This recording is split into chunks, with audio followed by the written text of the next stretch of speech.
My alpha husband sent me to an Enigma CEO's bed to get a promotion. You're a low-grade omega, you can't get pregnant no matter what happens. Once David gets tired of you, I'll come take you home. Those were my husband's parting words. And just like that, I was left for David.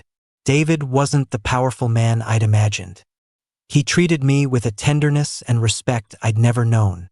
Even during his ruts, he would never hurt me, choosing to suffer through them alone.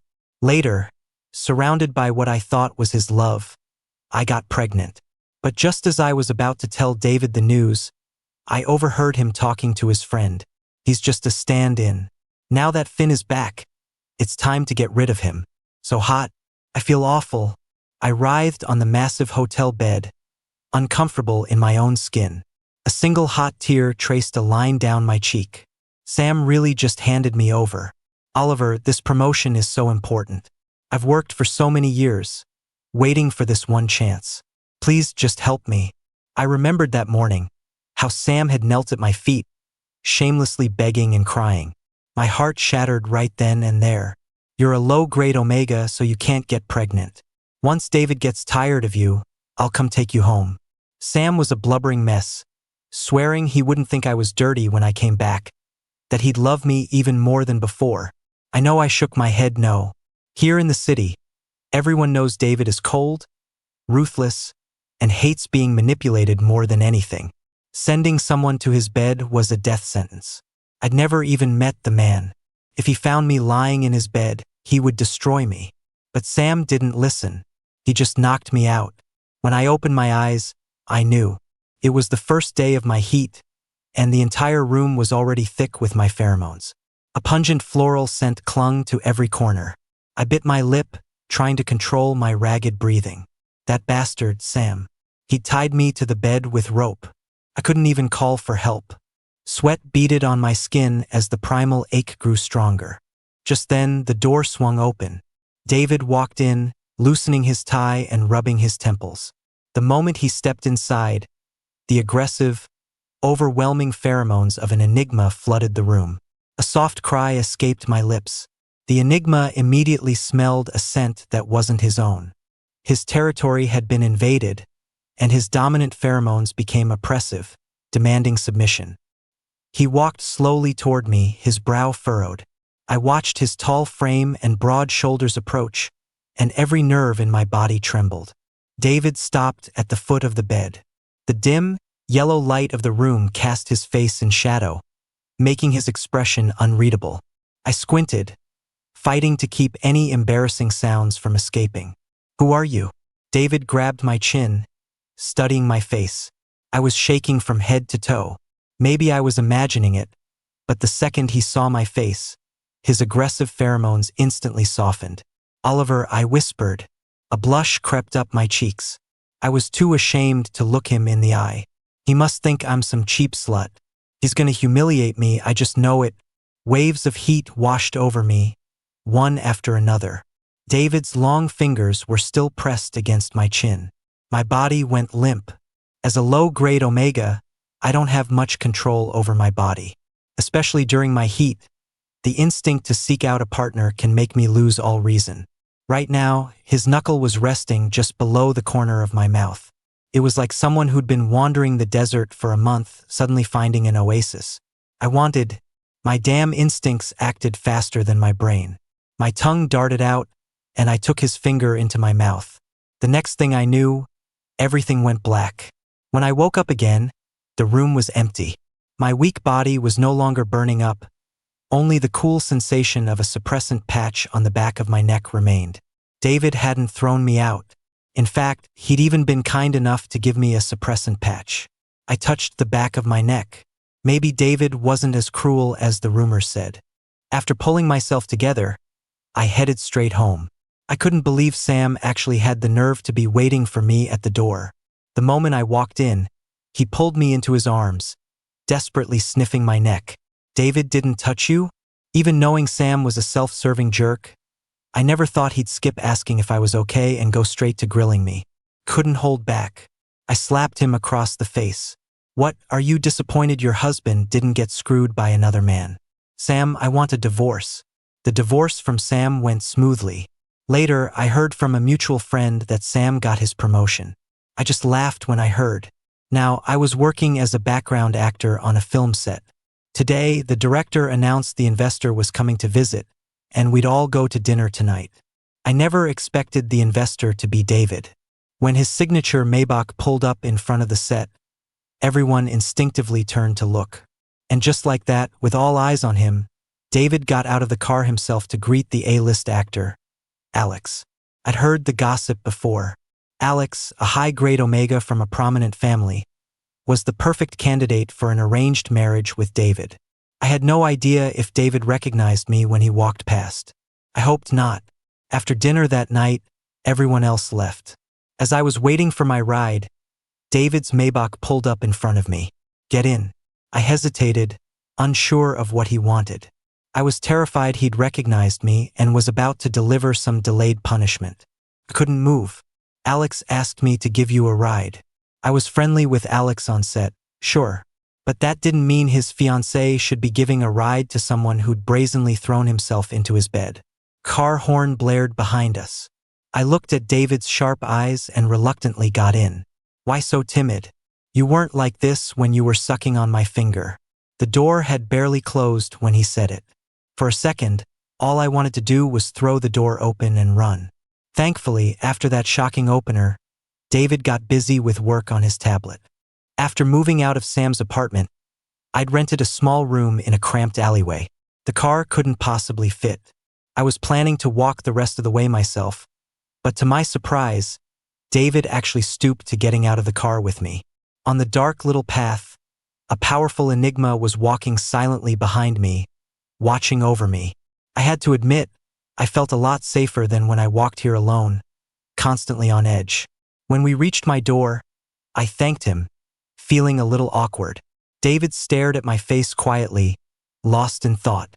Just as I was trying to figure him out, he suddenly said, "Oliver, you have a face for acting." I was flattered and just smiled like an idiot. I didn't understand the deeper meaning of his words back then. It wasn't until he had torn me to shreds that I understood what a profound insult that sentence truly was. Maybe I was imagining it, but David started showing up on set a lot, just watching us work. You'd think he was there to see Alex, but the two of them had zero interaction the entire time. Instead, his gaze on me was far more direct. Even the director noticed that the big boss seemed to be paying special attention to a nobody like me. So every day, he'd find some excuse for me to be in David's line of sight. One day, while I was suspended in a wire harness, the unthinkable happened. The rope holding me up suddenly snapped, and I plummeted toward the ground, face first. In the nick of time, David rushed out and caught me in his powerful arms. He was badly injured, and I went with him to the hospital. The doctor said David had a severe fracture in his arm and needed a cast. I felt so incredibly guilty that while he was recovering, I was the one who brought him meals and took care of him. Whenever I fed David, he would sometimes just stare at my face and zone out. After a few days of taking care of him, I felt like we'd gotten to know each other better. The next time he was staring at my face, I joked around. "David, do you have a crush on me? Oliver, do you want to be with me?" I hadn't even finished my sentence when David's voice cut in. I was so shocked I nearly dropped the tray. Wait, I was just kidding. What could he possibly see in me? Besides, doesn't he have a fiancée? What was this about liking me? Okay, I'll admit it. I'm a terrible person. When David asked if I wanted to be with him, I was ecstatic. As a low-grade Omega, despite having a pretty face, I'd never been pursued by an alpha, let alone a rare high-grade enigma like David. Ever since I presented, I'd almost never been treated as an equal. Deep down, my self-esteem was completely shot. For him to ask me this was like winning the lottery. But the fact that Alex was his fiancée hung over my immense joy. But what about Alex? I hid my feelings and asked timidly. He's just part of a marriage arrangement. Maybe it was my imagination, but there seemed to be a hint of disdain in David's dismissive tone. No, I can only be with you if you make things clear with him first. Because I said that, David called Alex right in front of me and told him the engagement was off. Alex agreed readily on the other end, and just like that, David and I were together. It was only when I returned to the set, happy as could be, and saw Alex's face that a wave of shame washed over me. Oliver, can you come here for a second? I was about to tuck my tail between my legs and hide from Alex, but he called out to me. I walked over nervously, but looking at Alex, he didn't seem like he was about to give me a hard time. I should be thanking you. If it wasn't for you, I never would have gotten out of that miserable engagement. I may be an Omega, but my ambition isn't to marry an Alpha or an Enigma. I just want to act. I hope one day Omegas will have a real place in the film industry. Oliver, you don't have to feel bad. I was the one who chose to use your face first. Alex patted my shoulder and then said something that I didn't quite understand. Don't get too lost in the attention a powerful man gives you. It's hard to get out. At the time, I didn't understand what Alex really meant. All I felt then was a burning shame. After all, Alex was so talented and confident, while I was so plain and ordinary, with nothing to offer but my face. For David to fall for me, he had to be a little shallow, a little blind. After David and I started our relationship, he never touched me. On the contrary, he was a perfect gentleman most of the time. The most intimate he'd get was just staring at my face for a long time before kissing my eyelids. I quickly forgot Alex's warning. I fell deeper and deeper for this powerful and restrained enigma. Eventually, I even quit acting. I became his personal assistant just so I could see him every day. David was incredibly good to me. He'd fly me to Iceland to see the northern lights, take me skiing in the Alps, and show me the ocean in Hawaii. At my happiest moments, he would tenderly hold my face and tell me to smile more. He showed me a kind of joy I'd never experienced before. But after the dopamine rush, a strange sense of emptiness would follow. One morning, I felt sick. I took a test and it was positive. I was pregnant. David had actually never slept with me before. Even during his ruts, he refused to be with me, saying he didn't want to hurt me. I was so moved back then. In all these years, no one had ever been so considerate of me. This pregnancy was a complete accident, the result of one drunken night with David. Other than that one night, he never touched me again. I never thought we'd be so lucky. For a low-grade Omega who has trouble conceiving, to have a child so easily, I decided I had to tell David the good news. He was going to be so happy. I had free reign at David's company, even his private elevator was programmed with my iris scan. So when I rode the elevator up to the top floor, giddy with excitement, no one bothered to announce my arrival. Everyone was used to seeing his little assistant with so much access. I practically skipped down the hall, then remembered the baby in my belly and slowed to a careful walk. I was going to give David a little surprise. I turned the handle to the CEO's office and silently pushed the door open a crack. I heard a stranger's voice from inside. Was David busy? I was about to close the door and not disturb them when I suddenly heard my name. So what are you going to do about Oliver? He's just a stand-in. Now that Finn is back, it's time to get rid of him. Hey, Oliver got a good deal out of it. If his face didn't look so much like Finn's, he never would have had the chance to live the high life with you. I'd say his little fantasy is due for a reality check. How could a low-grade Omega ever be worthy of an enigma like you? I stood there at the door, listening in like a clown. I felt a chill run through my body, colder than when I was in Iceland and the wind nearly blew me over. So that was it. I knew there had to be a reason. Why else would David ever like someone like me? I wanted to laugh, but I also felt like crying. All the love and respect I thought I had was nothing more than charity from a man in power, a delusion born from my own desperate need for affection. I clutched my stomach and slowly closed the door. Then I scurried away like a rat in a sewer. Walking down the street, I realized that in this huge city, I had nothing. I was nothing. I once had a job, but I threw it away without a second thought for a love that was just a fantasy. Turned out I had always been just a tool.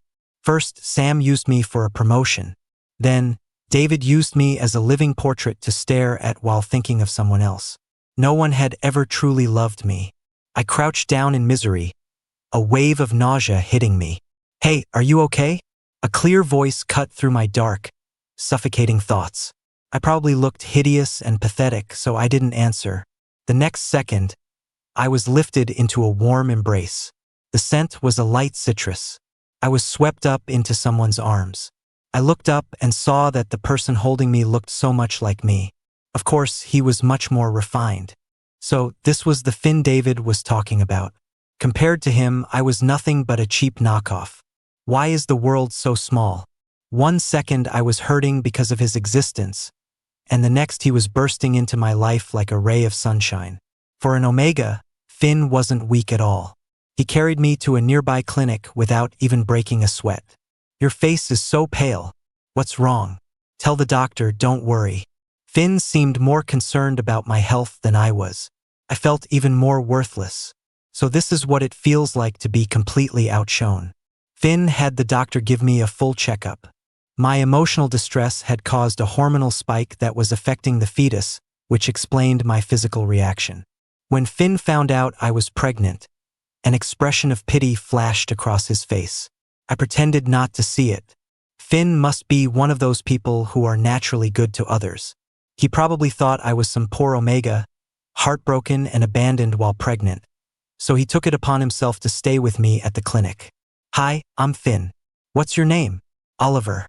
Looking at Finn's face, I couldn't stop myself from asking the question that was eating at me. Finn, do you ever feel like I look a little like you? Maybe it's normal to get weirdly competitive when you meet someone who looks like you. But Finn clearly wasn't that kind of person. He furrowed his handsome brow when I asked, Oliver, I don't really see it. You're way cuter than me, though. After he spoke, he gently pinched my cheek with his long fingers. But it's a shame to see such a cute face not smiling. Finn talked to me patiently, like I was a little kid. When it was time to leave, he said goodbye, but on a whim, I followed him. Finn was not the kind of high-grade Omega I'd imagined. I thought he'd be prim and elegant. In reality, he'd eat barbecue from a food truck and then hop on a shared bike to go party at a club. I followed Finn into the club and saw he was meeting up with Alex. Alex was wearing sunglasses, his serious face breaking into a handsome smile when he saw Finn. I stood in a corner watching them. They were so free, so unrestrained. The envy on my face must have been impossible to ignore. Alex noticed me first. He raised an eyebrow and strode over to me confidently. Oliver, wanna join us? I fidgeted with the hem of my shirt, unsure if he was just being polite or genuinely inviting me. Come on, Oliver, come hang out with us.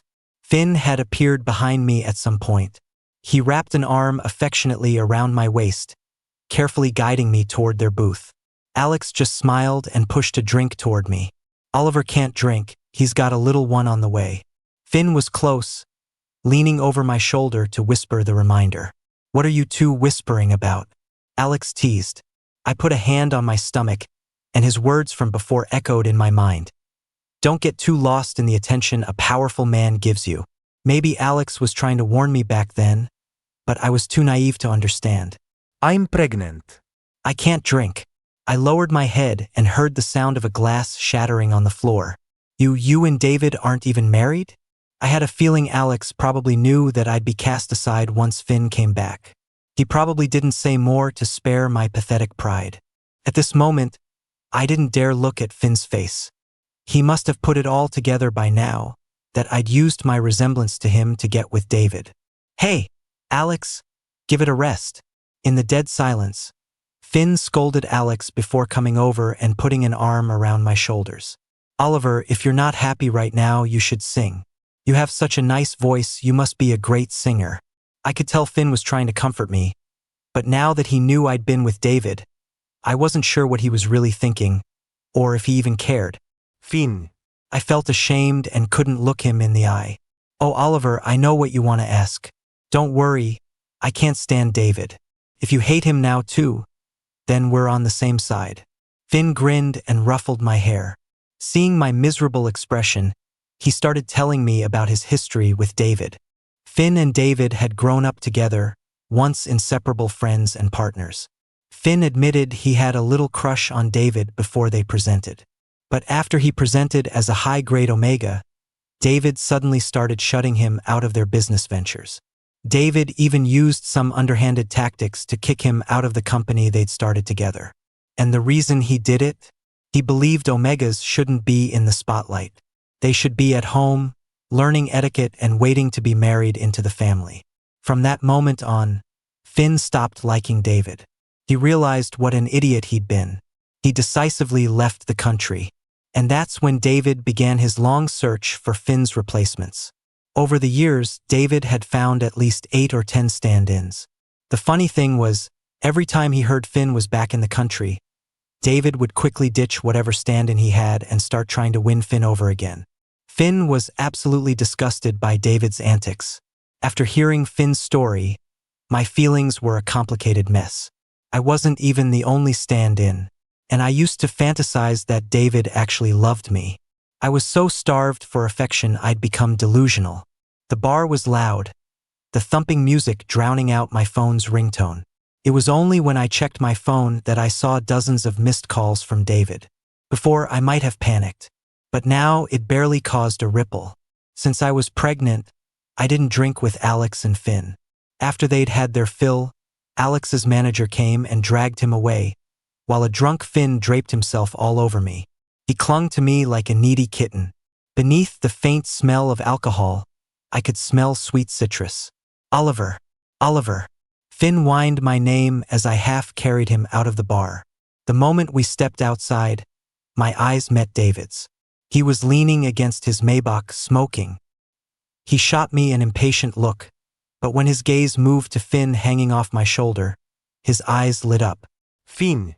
David quickly dropped his cigarette and came toward us, trying to take Finn from me. Get lost. Finn must have caught David's scent. He straightened up and waved a hand dismissively, like he was shooing away a dog. David's expression fell, and he froze in place. Finn, don't misunderstand about me and Oliver. I only let him stay with me because he looks like you. Those hurtful words came out. I thought I would cry.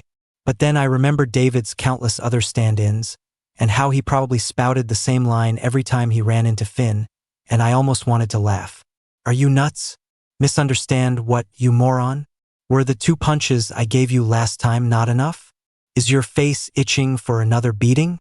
Finn stood up straight, swaying slightly. I steadied him from behind, holding his waist. Oliver, where do you think you're putting your hands? David roared, and the oppressive pheromones of an enigma crashed down on me. My whole body started to tremble, and my knees felt weak. David, you son of a bitch. Using your pheromones to attack someone is illegal, you know that? Finn threw a punch with all his might, snapping David's head to the side. Let me tell you something.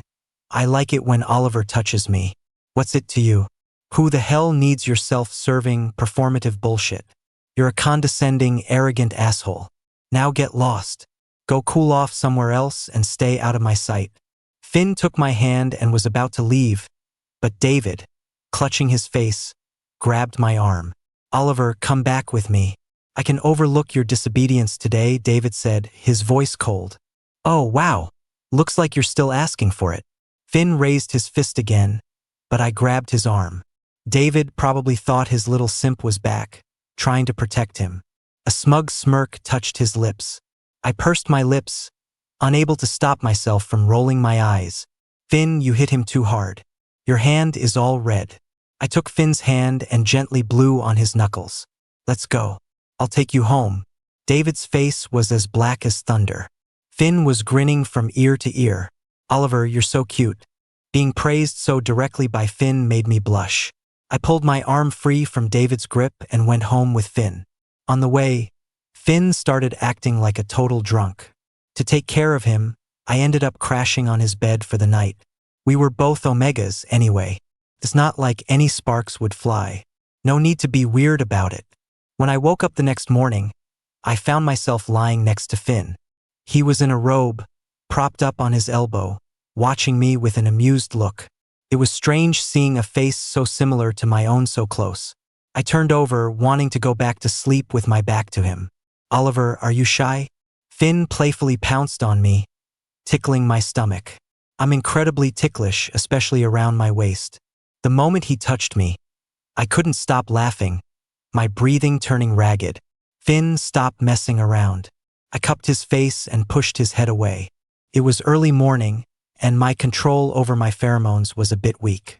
I could smell his signature citrus scent, and naturally he could smell mine wildflowers. David had once told me my scent was unpresentable. Ever since then, I'd always tried my best to suppress it, to not let even a hint of it escape. But we were fooling around so much today. I was worried Finn would find my scent disgusting too. Oliver, you. Finn stared at me, his fair skin flushing bright red. You scared me. For a second, I thought that was me. Took me a moment to get the joke. When I did, I turned my face away and gave him a little shove. Okay, I'll stop. Don't want to scare the little baby. Finn was being such a flirt. I turned back, glaring at him with a red face. He just grinned and gently poked my belly with his long finger. This little baby. When Finn found out I didn't have a permanent place to live, he insisted I stay with him. I'm moving back for good, and I'll be all alone in this house. I'll be so bored. Please, just keep me company? Finn pleaded, laying it on thick. I knew he was just saying that to protect my pride. It's impossible not to be moved. Finn was a natural ray of sunshine, truly a kind soul.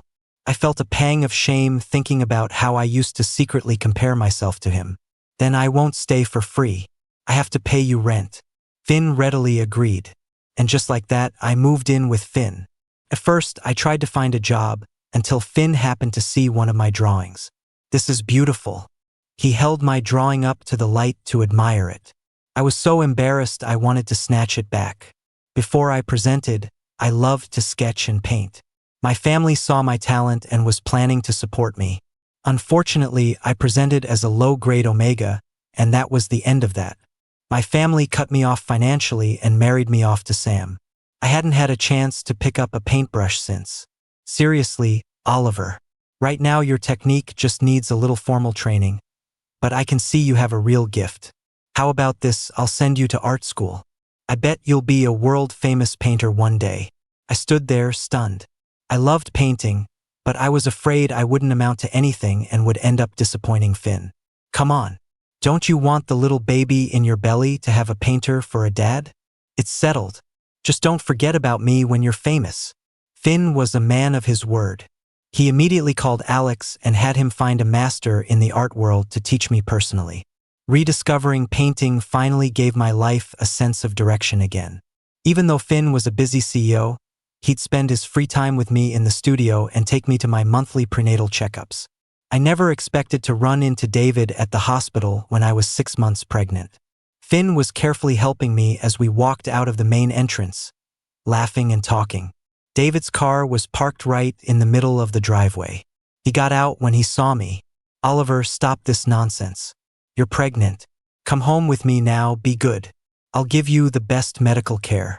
You won't have to worry about a thing. You can rely on me. David's eyes were slightly red. This time, he walked straight toward me without hesitation, his gaze not once falling on Finn beside me. If I'd heard him say this before, I probably would have burst into tears. But now, after spending so much time with Finn, I had rebuilt my own sense of self. I realized that anything David could give me, I could get for myself through my own hard work. I didn't need his condescending charity. David, I don't like you anymore. Don't come looking for me again. And this baby is mine. It has nothing to do with you. I rejected him coldly. David probably didn't expect me to be so firm, and he looked embarrassed. Oliver, don't push your luck. You're a low-grade Omega. Without an enigma, let's see how you handle your heats. Actually, David, I can get through them just fine with suppressant patches. And if that's not enough, there are always inhibitors. You don't need to worry about me. It was the first time I'd ever been so sharp with David. I never knew fighting back and seeing him flustered could feel so good. Behind me, Finn was laughing so hard he was practically doubled over. Oliver, that was awesome. He praised me generously. Couldn't help it. I blushed a little. Time flew by. I spent every second trying to learn and grow. By the time my little Ruby was 3, my paintings had already made a name for themselves internationally. Thanks to Alex's connections in the entertainment industry, I'd held several large exhibitions, and the reception was always great. This time, I was heading to Country A for a conference, so Ruby had to stay with Finn. Finn held my chubby little girl in his arms, saying a reluctant goodbye. Just as I was about to board the plane, he suddenly leaned in close and whispered mysteriously in my ear, "Oliver, are you sure you don't want to consider having a legendary Omega romance with me? The super sweet kind." I chuckled and tapped his forehead, mimicking his tone as I replied just as mysteriously, I'm not saying no." Now I could stand beside Finn as an equal, no longer trapped by my own insecurities. I saw Finn's eyes light up. Before he could do anything rash, I quickly grabbed my suitcase and boarded the plane. The smile was still on my face. I never expected to run into David in business class. This time, David had a young Omega with him. Not to be narcissistic, but this one looked a lot like me. I sat behind them and listened as the young Omega crossed his arms and ruthlessly critiqued all of David's patriarchal bullshit, finally threatening that if David kept up his cocky attitude, he could just get lost, because he wasn't about to coddle him. David could only fume with impotent rage, while the young Omega happily snacked on chips. Things were definitely looking up. As more and more outstanding Omegas emerged in society, our status rose with them. Enigmas like David, with their outdated mindsets, were quickly becoming obsolete. I covered my mouth to hide a giggle. Haha, a quote suddenly came to mind. They tried to bury me, but they didn't know I was a seed.